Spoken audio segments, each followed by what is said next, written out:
Thank you, Tweri. How's everybody doing? Good. It's so good to see you here. It's a delight to be with you today. We're going to talk about leadership, and so my first couple of questions I want us to imagine are ask and put yourself in the mindset of what would it look like to build an organization that people love working for, right? It's sad to me that people view work as such a drag, but there are organizations exist where it's not that way. People love working for these organizations. What would it look like to deploy $50 or $100 million towards the cause that you believe about the most? What would it look like for your team members to describe you when they're old in age as the best boss they ever had? What would it look like for those things to happen? My name is BT Harman. I'm 40 years old. I am a freelance creative strategist, which basically means I do various kinds of consulting, some graphic design, creative stuff. But I worked in a corporate role for about 12 years, which I'll be drawing on a lot today. But I'm from Atlanta, Georgia, and I want to share with you today 5 rules for leading small teams. The topic of leadership is incredibly broad. There are endless numbers of frameworks and ways to think about leadership. I'm going to give you 5 very, very practical things that you can implement today to get you going on your leadership journey or to enhance where you already are on that journey. So before I jump into these 5 rules, I'm going to give a little bit of my story. I'm a big believer that we just listen to people better and we know where they're coming from. So I'm going to build a little bit of the context of my professional career to kind of tell you where I'm speaking from today. So for 12 years, as I mentioned now, I'm a freelance consultant, but for 12 years I worked for a company called Booster, and they do elementary school fundraising. So the concept of Booster, I've got a picture of it here behind me. We had a fun run-based fundraiser for elementary schools. If you remember when you're in elementary school or maybe you have a child, the traditional model here is we're selling things. We're selling gift wrap or cookie dough. The founder of our company said, hey, let's flip the script. Instead of making it be about candy and selling things, let's make it about a fun fitness event. And so this is an image of what a Booster-thon fun run looks like today. Children get pledges for the number of laps they're going to run on a track, and then at the end of the program, they have this big, exciting fun run event. So when I began with the company in 2005, it looked nothing like this. It was like, a truck and a few paper cups and a few cones. But I was the 3rd employee, so it was a total startup, just a brand new organization. I remember we would have a company meeting like at an Applebee's booth. It'd be like 4 guys sitting in a booth. And so here's a picture of these are the first 4 employees. I'm on the left. Chris in the orange Miami shirt is the founder. Diversity was not our strong suit. We got better with time, but early on we were not a very diverse organization.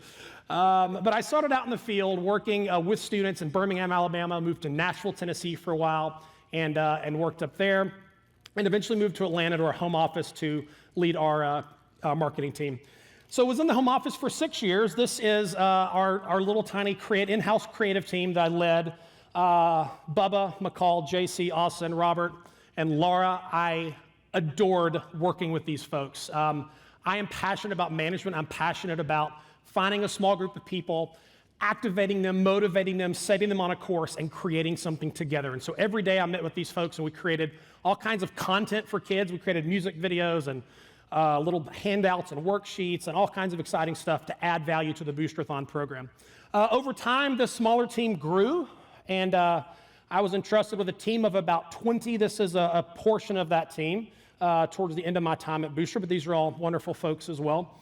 But we employed about 400 team members when I left, almost all millennials, and then I was also on our executive team for a while.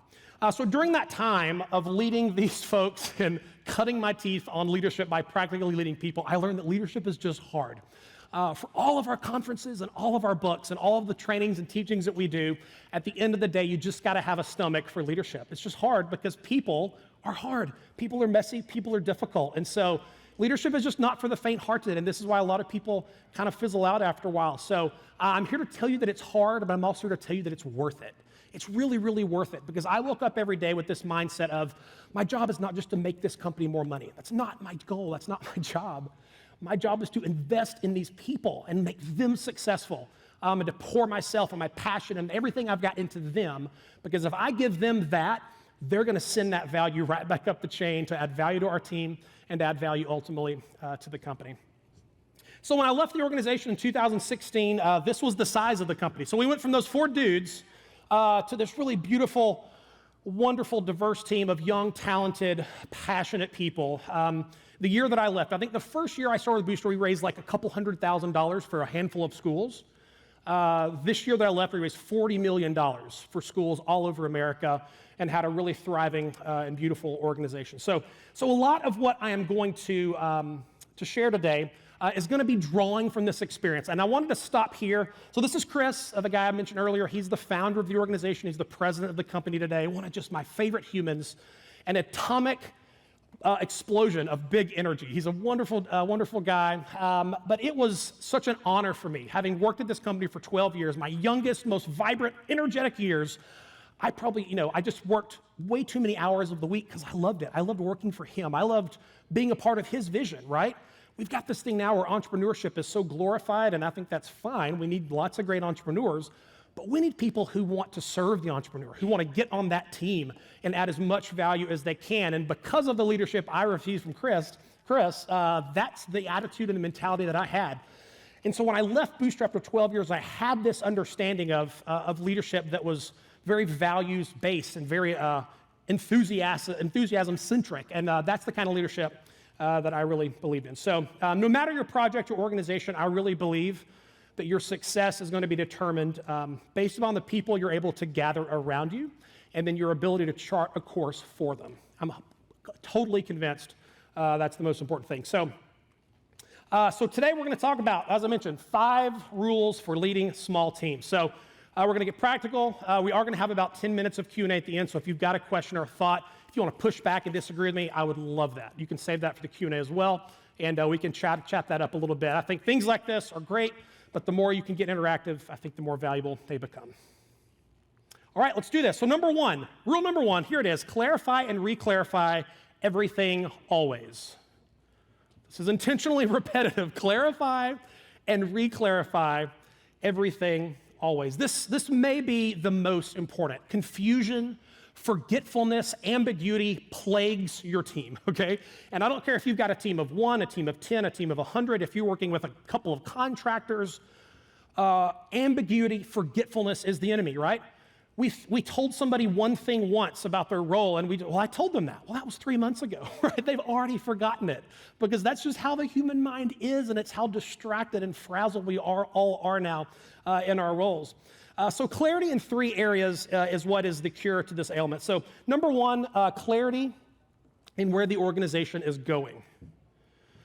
Clarity in where the organization is going. The best, just simple picture is the idea of a commercial airplane, right?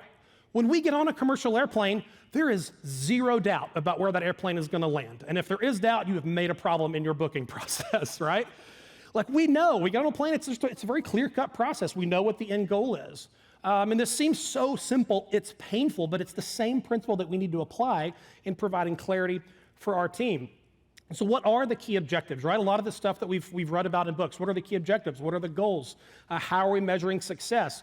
If you don't cast vision for this, no one else will, because this is the leader's first job, is to just simply, before everything else, let's define where we're going. Don't move past it. Don't think we've already done that. Don't think that's cliche and old. You've got to revisit it. You've got to re-clarify it. So clarity, number 1, in where the organization is going. Number 2, clarity in their specific role. Do your team members know precisely what they are to do?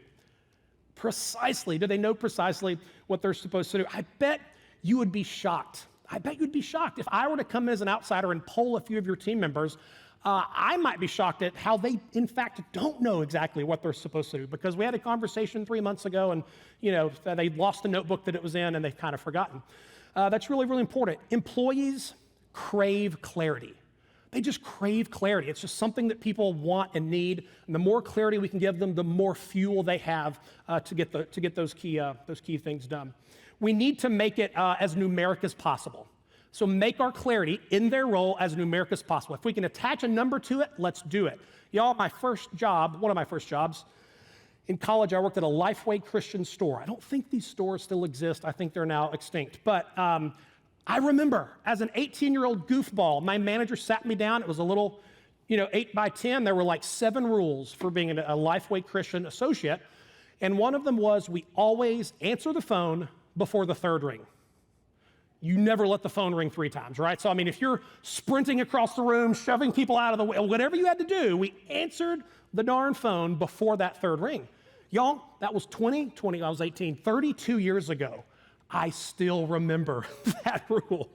Some of your people can't remember what you told them yesterday. If you can create rules that are that specific, they will stick with them, they will implement them, and over time it'll become a habit, which is the sweet spot of where you want to be. So let's stick on this for one more second. Let's talk about Mandy. She's our hypothetical team member. Perhaps you want to hire a social media manager. The job description is to grow the social media following. So this is Mandy's, let's imagine this is her job description, okay? But that doesn't feel precise to me, okay? That's not numeric by any means. So let's go back here. So let's imagine this revised job description. If you can see this, title, social media manager. The objective is to grow the social media following. So here are the key results. Post to Instagram twice per day. Post a 60-second video to TikTok once per week. Respond to all Twitter mentions within an hour. Respond to all other messages within 24 hours. This is so simple, it hurts. But most employees do not have something like this.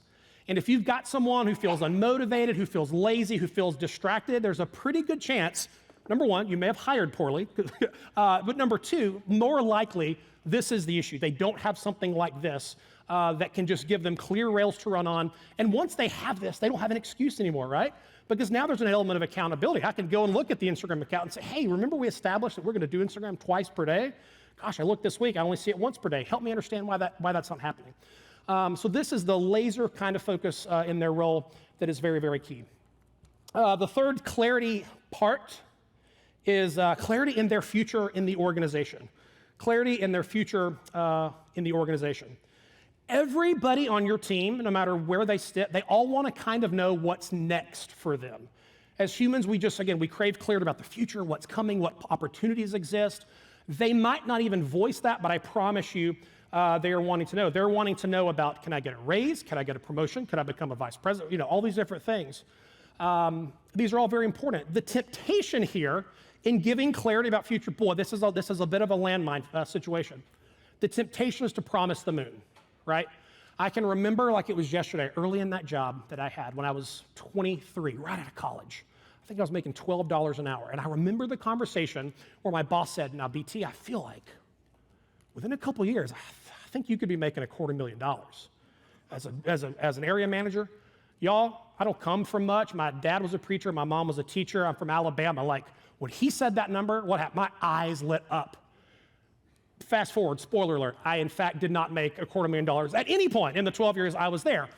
So this is where he kind of went wrong in his ambition to give me clarity about what the future was. And he was trying to keep me around, right? Because I was a young guy and I could have gone somewhere else. He overpromised. And of course, I eventually was disappointed. We had to have a conversation about that. And, you know, why did you promise me that whole thing? So this is the temptation here. So you've got to find that sweet spot. We're casting vision of where they could be, what the possibilities are, and promotions and compensation.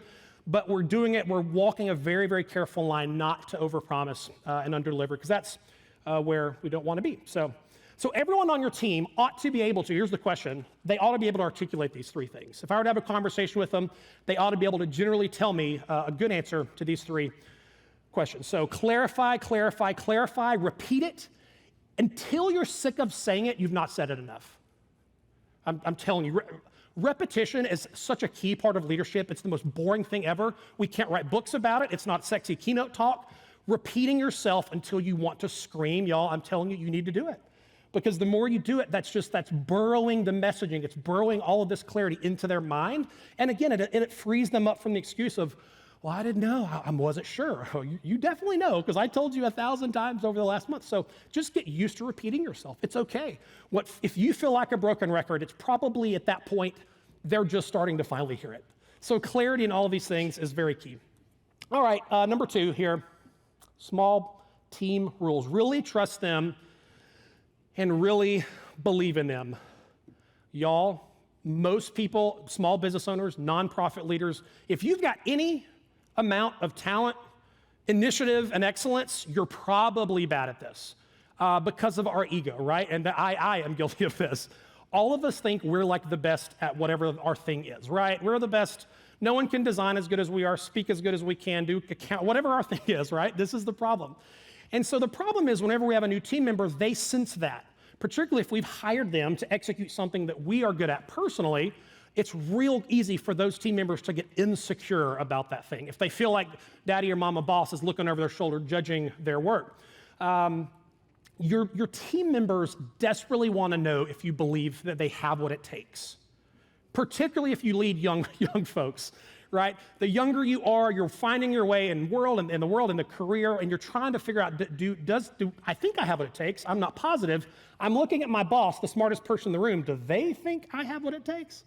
And so this is an incredibly powerful principle that if you will just decide to believe in them and to trust them, maybe even before they've earned it, it will transform those young team members. You will be surprised at how they will rise up because they will see that as a signal. Well, if the boss thinks I can do it, maybe I can actually do it. My friends, the business version of I love you is I trust you. The business version of I love you is I trust you. If you've got a spouse, a significant other, right? If we say I love you once in January and don't say it again until December, we have a major problem, right? It's that repetition thing.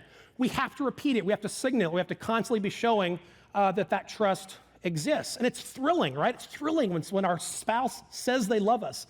In business, it's kind of weirdly the same way. It's just we might not want to use the love language. We want to say, I trust you. I trust you to get this job done. I trust you to do what I hired you to do. And I think you've got what it takes to be excellent in this role and to be excellent in this organization. Very, very important. So a story I tell her often at my old company with my old boss. This was probably a decade into my career there. I was a vice president. We get an email on a Tuesday morning, which happens, we had districts and areas all over the country. Email comes in to our executive team, of which I'm a part, probably 7 or 8 of us on there. And the email says, hey guys, one of my clients, PTA president, her house just burned down last night, total loss, everyone's devastated. What can we do? I want us to do something to help her out, to jump in and show that, that we care about her. Y'all, my boss, Chris. I'm reading this message on my phone, right? As soon as I get to the end of it, my phone buzzes again. Another email comes in, and it's Chris, the boss, the owner of the company. He replies all to the group. There's about 7 or 8 people in there. And all it says is, that's terrible. Talk to BT. He'll know what to do. Talk to BT. Do you know what that feels like? When the big boss has somebody's house just burned down, and the big boss just said, this person right here, I'm not even going to he'll know what to do. Do you know how motivating that is? When your boss says that, when you get that sense that they believe in you, they trust you. At this point, granted, I had a long track record of earning that trust, but still, even as like a decade long into this organization, it felt good for my boss to give me that kind of affirmation. And I'm telling you, when you get this kind of energy going on your team, boy, it brings out loyalty, it brings out enthusiasm, it brings out commitment, unlike anything you've ever seen. So this is what I'm talking about, really, really trusting and really, really believing in them. 2 quick practical things here to do this. Number 1, invite them into significant conversations. This is a simple way to demonstrate this. A lot of times as the boss, we kind of keep the new guy or new girl outside of the big conversations with the investor or the donor, whoever it is. No. Do the opposite. Bring your newest, greenest employees into your biggest, baddest meetings. Sit them right in the middle because number 1, they're going to learn a lot by listening to the conversation. Number 2, halfway through the meeting, you're going to stop and you're going to look at them and say, what do you think? Write that phrase down. What do you think? This is a simple, powerful sentence that when we look at young team member in the eye, even an older team member, and we ask them, what do you think? They know that we're going to speak up because we're the boss. The boss always has an opinion, right? The boss is always right, allegedly. We know we're not. But when we invite them into that big conversation and we say, what do you think? What does that signal? It signals, I'm for you, I believe in you, I trust you, I think you have what it takes, and your opinion matters. Your voice matters, and in this room, around these important people, you matter. And if that's the kind of signals we're sending to our employees, something special happens. Number 3, here we go. Affirm loudly and affirm often. Affirm loudly and affirm often. I'm talking about a boss using her powerful words to speak life into people. Most of the people you walk by every day are utterly starved of affirmation. They're starved of encouragement. They're starved of any kind of positive influence in their lives, right? I mean, obviously, all of us have been toxified by the current political nature of our country. There's just this constant droll in the background of negativity. And then factor in life stresses and, mom or dad who didn't affirm or love them properly, and it makes for a big mess. And so you have an opportunity to flip that script and to use your words to speak life into those folks. The thing about affirmation is that it is like a disinfectant in an organization. It kills negativity. It kills gossip. It kills all of the bad, ugly bugs that ruin an organization. Because whenever we are constantly making that the conversation as the boss, what it's doing is it's sort of purifying and it's teaching everyone else, hey, this is how we talk here. We don't sit around and gossip and talk trash about that's not what we do. We do the opposite. We talk about positive things and we look for reasons to call out the good stuff. So it starts, I think, by just noticing the good stuff. This is a very, very simple transformation every boss needs to make. We're all real good at noticing the bad stuff. Simple, right? We're so quick when an employee messes up to notice that, to maybe call it out, to give a big sigh and go home to our spouse and talk about it. What I'm asking you to do is to flip that. You need to be as good or better at noticing the good stuff than the negative stuff. I mean, do you notice the good stuff? Do you see when an employee executed their job with excellence and with skill? It's not enough just to think, well, that's their job. I don't need to call that. That's what they're paid to do. No, we're humans. We're not robots. And so we need to get in the habit of pointing out those very specific things. So a couple things about affirmation principles that I've learned. Number one, you have to do affirmation often because it leaks. You have to do it often because it leaks. Again, it's like telling your spouse that you love them. You can't just say it once and think, well, I told you. Get over it. I told you back in January I loved you. Don't you believe it? Doesn't work that way. Affirmation's the same way. We've got to continually be revisiting these affirmative things. So it also needs to be specific. Affirmation needs to be specific. It's not just, hey, great job. Who cares? And it's not, listen, group affirmation is almost worthless. And this is how most of us approach affirmation. We're sitting in front of the team. It's the conference room. Guys, I'm just so proud of y'all. Great job this week. That's not bad. It's not worthless. It's not bad, but it doesn't mean that much. Versus, Laura, gosh, on Tuesday, remember we launched that new thing and we were looking at the metrics and we hoped to hit 70% and we're at 83%? That's because of your work, and I'm extremely proud of you. Everybody give Laura a round of applause, right? This is what I'm talking about, the very specific, tactical, identifying, pointing out, and then verbalizing it. Get it out of your head. If you have a thought that somebody did a good job, speak it, yell it, shout it, write it on the wall, do something. Don't just keep it inside your mind because that's mostly useless. Two little phrases here, write these down. I'm giving you language to make it easy. One phrase is, hey, what I love about you is ... fill in the blank. You're meeting with a team member, performance review, something, use this line and force yourself to pre-think about how you're going to fill in the blank.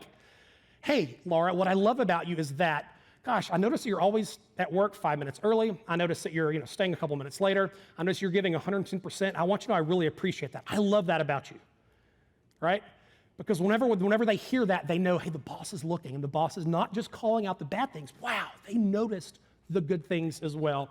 Very, very powerful. The second phrase you can use here, hey, I've noticed you're really good at blank. This is another thing, y'all. Most people have low self-awareness on their, what I kind of call their magical skills or their X-Man skills, right? Everybody in this room, I'm a believer, everybody has something they are so good at that they don't even know that they're good at it because they're so good at it. They're not able to detect it because it comes so effortlessly for them, right? I'm a creative guy, so just creativity and brainstorming, it's what I do. It's all I know how to do, right? You give me a spreadsheet and accounting and I go catatonic. I shut down. I'm worthless, So particularly if you're working with young team members, they might not have an awareness yet of what it is that they're good at. So when you see them thriving at this thing or that thing, or there's a pattern, gosh, everyone else struggles at this thing, but this person consistently is great at it. Call that out. Use this phrase. Hey, I've noticed you're really good at blank. And when you start doing that, that starts forging their identity, right, in a positive way. Like, gosh, the boss says I'm really good at this, and I mean, she's a great person, so that must be true. So your affirmation is a really big deal. Number 4, be generous and customize your generosity. Be generous and customize your generosity. Y'all, I'm not talking about compensation. Listen, I hope you're compensating your people well. That's important. I am asking you to be as outrageously generous as you possibly can. I think some people think of generosity as maybe like an accessory to leadership. I think it's actually this weird foundational piece of leadership, being very generous. So 2 simple suggestions here to increase your generosity: food and birthdays. Everyone say food. Everyone say birthdays. Because here's what I know. Everybody loves food, and everybody has a what? A birthday. You're exactly right. So this is simple. Y'all, this is the beginning of time. Human beings have been bonding around food. It's just this weird thing we do as humans. It takes our guard down. We joke, we laugh, we sit around a table. It's very communal. It's very primal. And so I would say in your leadership skill set, once a week, think about, hey, when are we all eating together this week? Or this month, whatever you can afford, right? But find excuses to go out to eat, have catered in, do something, get your people together where they know that the boss is paying for it, which is perceived as generosity. And then birthdays, right? You need to have a list. You need to know every birthday of your team member. It needs to be in your calendar. Don't you dare forget it, number one. The caution about birthdays is you got to remember, if you're leading a team of sort of 4, 5, 6 folks, they will remember what you did for everyone else. You need to make like a little journal. Because if you give Susie a $75 gift card to Applebee's and you give Johnny a $50, he's gonna remember that, okay? He's gonna know. So whatever it is, you've got to remember, you've got to track it, you've got to take it seriously, right? If it matters to them, it matters to you. Their birthday matters, I promise you. The most quiet, boring person in your office, their birthday matters. Make a big deal about it, celebrate. Put on party hats, throw confetti, do something, make them feel more celebrated there than they were when they were like 12 at Chuck E. Cheese, right? Let them feel the joy of being celebrated in that situation. So, went off track there. So, second part of this, that's what it is. Customize your generosity. You also need to create a ledger of what are your people into. Jennifer's into horses. Jonathan's into wine. Michael's into the Atlanta Hawks. You need to know this stuff. You need to write it down, track it, journal it, the same place you put the birthdays, right? And then customize, if you're gonna give a gift, a birthday gift, or some kind of communal thing, make it about that thing, right? It's not just a gift card to Applebee's. It's not just a generic bottle of wine. It's a thing that they're into. Because again, when they see the boss noticing that, what does that make them feel? Seen. It makes them feel known. It makes them feel cared for. And this is a massive, massive motivator in the workplace. Okay, and number 5, our last one. Master the art of thinking for them. Master the art of thinking for them. This is an elite level skill that 95% of leaders never get to. Master the art of thinking for them. I'm talking about setting aside time to think for individual members of your team. You're great at thinking about your team members and possibly cataloging their mistakes or cataloging where they've let you down. I'm challenging you to flip the script. Think for them. What do they need? How do they need to be encouraged? Here's a list. These are random questions. You can make up your own list. You can snap a picture of this and keep these on hand. Where have they been excelling recently? What has their mood been at work lately? Do they seem motivated or demotivated? I wonder why. We're getting curious, right? How is their family doing? Do they have conflict with someone else on the team? What passions, hobbies, or interests have I noticed? How can I specifically encourage or challenge them this week? What have they previously told me they're excited about? Y'all, if you spent 10 minutes once a month going through these questions, it would transform your leadership. Because this is actually really good for you. It gets you out of your own head, and it's a reminder that, hey, I'm not just existing for me in this job and making money for the organization or raising money for this cause. No. The people on my team matter greatly. And when I can stop and kind of simmer and resonate with these types of questions, it brings out empathy that we need in our leadership. And then once we start responding to some of these questions, if we notice, so let's say, gosh, someone seems demotivated recently. Maybe that in our next performance review, we can say, hey, Jonathan, I just noticed it feels like you've been a little down lately. Is everything okay? And we ask that question, guess what? That might open a floodgate. And we might learn that Jonathan just got a divorce, his dog just died, and his kids have had COVID for 2 weeks, right? That matters. It matters that we know that. We need to know that. And Jonathan's going to feel cared for whenever we can show empathy in that moment. And so thinking for people is a really, really big deal. Key principle here, being thought for equals feeling cared for. And the reason I said this is an elite level leadership skill is because in the corporate world, this pretty much doesn't exist. It's very rare, very rare. Because most companies view their people as an end goal to make the company more money. We're flipping that script. But being thought for creates the sense of being cared for, which is why this matters, again, as we're working on letting our people know we deeply care about them and want them to succeed. So we need to stop thinking about our team members and start thinking for them. This does take time, this does take discipline, but I'm telling you, it's worth it. And this is something that they're not going to get most likely at any other job. And so over time, when I talked about different forms of compensation, this is one of them. There's an emotional compensation that we can deliver to our team members that has a big value, a big, big value, and it's not just about the dollars and cents. So friends, I do believe when you put these principles into practice, if you can commit to them, activating them consistently over the long haul, I promise you, your team will begin to flourish.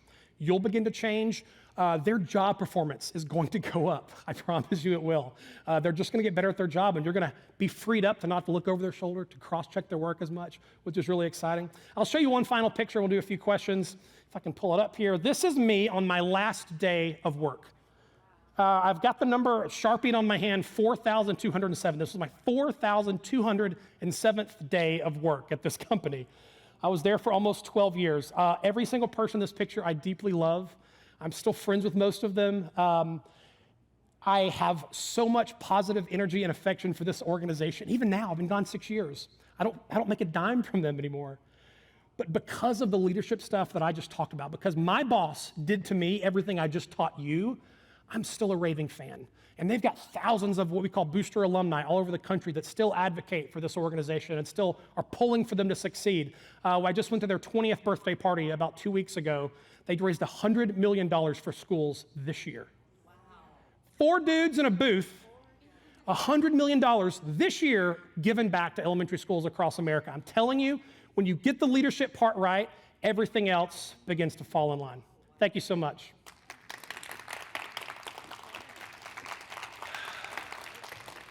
And I think we've got 5 minutes. Yep, Thank you. I appreciate it. Thank you. Very sweet. Thank you. BT, that was outstanding, wasn't it?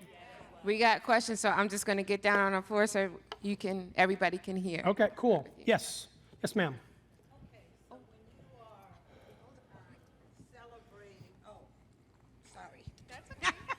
So when you are acknowledging a staff member or an employee or somebody that sits on your board, and you are intentionally recognizing them, and it seems that they're the ones you're recognizing all the time, how do you fix that? So I think number one, there's an element where that's good because we want for people to see that people are being recognized for merit, for the work they're producing, because that sends the message that, hey, gosh, when you do well at your work, it's not just like we all generally love and support each other, but when someone does really well at their job, that needs to be called out. Now, granted, you may have an overperformer who's always getting that praise. So I would say, number one, if the other people on your team aren't doing things to earn that same praise, there's an issue there. So maybe we need to address that. Let's meet with them. Let's evaluate their performance. Let's go through, clarify their role, and maybe find ways to set them up for success where we know, gosh, next Wednesday is our next big group meeting. Maybe there's something I can do, to help them have a moment where they can shine. So, yeah, I think it's, we don't want to create a sense of jealousy, but at the same time, there's nothing wrong with just acknowledging someone's done a really great job, and hopefully other people will begin to perform in a way where they can earn similar kind of praise. So, yeah. Next question. Hi. So being a leader in both dynamics, bigger, so I've had employees, 40 employees, 50 employees under me of a group, and then going down to the more small, intimate group of maybe 2 or 3, 4, no more than 10. It becomes hard as a leader who strives to be positive all the time to understand when you have to let go of one of your team members, right? So what is maybe a suggestion or strategy when you've had to let go or just the relationship ends there with that team member. How do you say that nicely? Yeah. So that's a wonderful question. So a lot of what I discussed here is on the EQ emotional side. What I did not get into, I didn't get into performance, right? And performance matters a lot. We can't just create a work environment where it's all fluff and unicorns and positive praise and rah-rah, of course. And so I would say this actually starts with their first day on the job. When I hired a new team member on my team, I had this very detailed, like one-on-one, across-the-table orientation I would take them through. I would kind of begin to teach them, here's how we do things on this team, right? One thing I would tell them is, one of the first things was, let me make it very clear. I deeply care about you as a person, your family, and your job performance. Those are three things that I care about. And family might feel a little odd, but some businesses, would not encourage that, or HR might think that's odd, but family matters to them, so like I'm gonna kind of keep up with like, hey, how's your daughter in school or whatever, So I care about you, your family, and also your job performance. And so what that means is, what I tell people is, my job is to help you be as successful as possible. If you're the new social media manager, my job is to help you become the greatest social media manager in the world. That is my job. And so what comes with that means we're gonna have some tough conversations. Because if I'm trying to help you become that person, I can't just sit around and like rubber stamp and pat you on the back. We're gonna have to say, hey, gosh, this thing we just put on Facebook doesn't work. Let's talk about 3 ways we can improve that, okay? So this is working in, it's augmenting sort of this relational culture. It's augmenting with a performance culture where performance is a really big deal. And we have to have the conversation with, as a team that, and this is where I heard someone say once, they said, we need to stop using the analogy of talking about our teams as if they're families and talk about them as if they're teams, right? Because if someone is underperforming on a team, a sports team, there's someone there who will take their place. And we don't love it, and we wish everyone could be a superstar, but the reality is sometimes someone's underperforms and we have to replace them, and that's the reality. Versus if we're using the metaphor of we're a big family here, you don't fire family members, families forever. And so use the language of team, because when we're talking about team, that gives us a reason to talk about performance and how performance is a really big deal. And but again, and let them know, it's my job to help you perform. Ultimately, it's you're the one who executes, but it's my job to help you get to that point. The last thing I'll say here, I went to a comedy, on this point, I went to a comedy club in New York once, one of the worst experiences of my life. Dark basement, there's like 10 people, and it's like amateur hour, right? It's like open mic. And like the 8th comedian in, no one's laughing. And this guy begins chastising the audience for not laughing. And I'm sitting here thinking, it is your job to make us laugh, right? Laughter is a response to you being funny. So if we're not laughing, that's not a reflection on us. It's actually a reflection on you. So leadership is the same way. This is not a pleasant thing for us to understand. If our team sucks, it's on us. It either means we hired badly or we're leading them poorly. And so this is why leadership is hard, because we always feel that pressure of it's on me. It's on me to help Janet be successful. What can we do to help her thrive? She's struggling right now, right? So we never have to get to the point where we fire them. Of course we will. People have to be terminated. It sucks, right? But we do everything we can. And when we're doing that, the team sees it. They know, right? So whenever we have to let someone go, they in their minds are like, well, he did everything he could to help. So that's all the time we have. Well, one more question. Oh, I just great. want to give Katrina online. She asked, what if we are in a flat organization without much hierarchy? So there doesn't appear to be ways for promotion. How do we craft someone's future in that organization?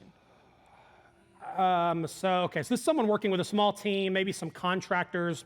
You got to get real creative in a situation like this. Like I said, there's various forms of compensation. We can be encouraging, we can be positive, we can do professional development, we can meet one-on-one to help them grow. These are things that we can offer that bigger organizations probably will not. But at the same time, I would say, while she's saying there's no room for growth currently, we need to cast vision for the future. Hey, right now, here's how things are, but let's look at the numbers. I feel like within 12 or 18 months, our revenue can go up, and I feel like that'll create room for a second roller, for you to be promoted. And so again, we do the best we can, but we just love and support people. If people feel loved and supported and taken care of, that goes a long way. It matters a lot, and that's what we do until we have the resources to give bigger promotions and raises. So, okay. Good afternoon. I had a question about performance evaluations. I know that it could be really anxiety inducing, and that is actually a conversation that we'll be having tomorrow as a leadership team. So I just wanted some advice, being that we referenced these performance evaluations several times. So. Yeah. So I will say this, there's tons of stuff out there on performance evaluations. There's lots of frameworks with specific questions. I'll just say you could Google that and they'll do a better job of me answering it. My only very simple thought here is it needs to be as much about what they're doing right as about what they can improve on, right? I mean, it's just so much of leadership is protecting people's emotions so that we can say the thing that needs to be said, right? If the first thing we say is, here's 3 things you screwed up this month, of course they're gonna shut us down and they're gonna draw up and they're gonna pull back, and now there's this wall here. And so let's start by having some talk about how things are going, and let's ask about how their vacation was, and let's say, gosh, over the last month, I've observed 7 things I think you've done really, really well. Again, back to the noticing, right? List the 7 things. They probably forgot about it, but if you're doing your job, you're taking notes, you're recording it, then when you start the conversation that way, guess what? You have bought yourself a ton of credibility to get to the hard stuff. Say, gosh, these 7 things you did well, I think there's 3 things we can improve on. That feels good. Gosh, I did 7 right, 3 I can improve on. Tell me more, boss. And if they know you care about them, it makes it a lot easier as well. So, Thank you so much, BT. Thank you all so much. I appreciate it.